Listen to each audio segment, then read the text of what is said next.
शेतकरी मित्रांनो, आपल्या गोठ्यातल्या जनावराला नक्की गोचिडं का होतात?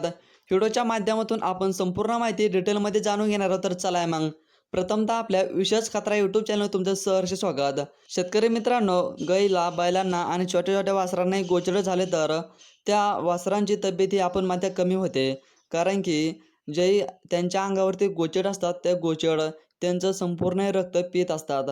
रक्त पिल्यानंतर जनावराची आपण मात्र तब्येत ही कमी होते. त्यानंतर जनावरांनाही दुखणे याची लक्षणे जास्त असतात.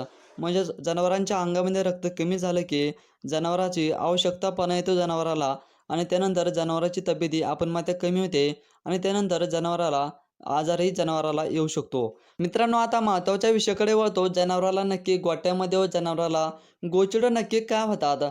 मित्रांनो, गोठ्यामध्ये व जनावराला गोचिडं ह्याच कारणामुळे होतात. तुमच्या गोठ्यामध्ये स्वच्छता पाहिजे. ज्या गोठ्यामध्ये स्वच्छता असेल त्या गोठ्यामध्ये जनावराला गोचिडं होत नाही. कारण की स्वच्छता जर असली तुमचे खूप मोठे फायदे आहे. म्हणजे जनावराला दुखणं येत नाही, जनावर आजारी पडत नाही आणि प्रथमतः जनावराला गोचिडही होत नाही. तुमच्या गोठ्यामध्ये स्वच्छता आणि चांगलं चकचक जर असलं, जनावराला कुठलंही गोचिडी येणार नाही. कारण की आपण काही गोठ्यामध्ये बघतोय, जनावराला चारा टाकला की जनावर चारा ही संपूर्ण खात नाही.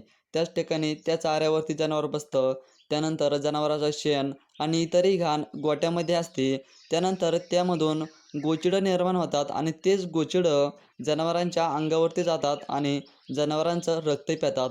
त्यामुळे प्रथमतः गोठ्यामध्ये स्वच्छता पाहिजे आणि गोठं हे एकदम स्वच्छ आणि चकचक पाहिजे. कारण की जनावराला कुठलाही आजार, दुखणं यापासून दूर राहील. गोठ्यामध्ये प्रथमतः स्वच्छता जर असली, तुमच्या जनावराला एकही गोचिड होणार नाही आणि तुमचं जनावर हे चांगलं तंदुरुस्त राहील. तर तुम्ही स्वच्छता ठेवा, तुमच्या जनावराला एकही गोचिड होणार नाही. तर व्हिडिओबद्दल तुमचं मत नक्कीच कळवा. असेच नवनवीन व्हिडिओसाठी आपल्या चॅनलला नक्कीच एक सबस्क्राईब करून ठेवा. धन्यवाद.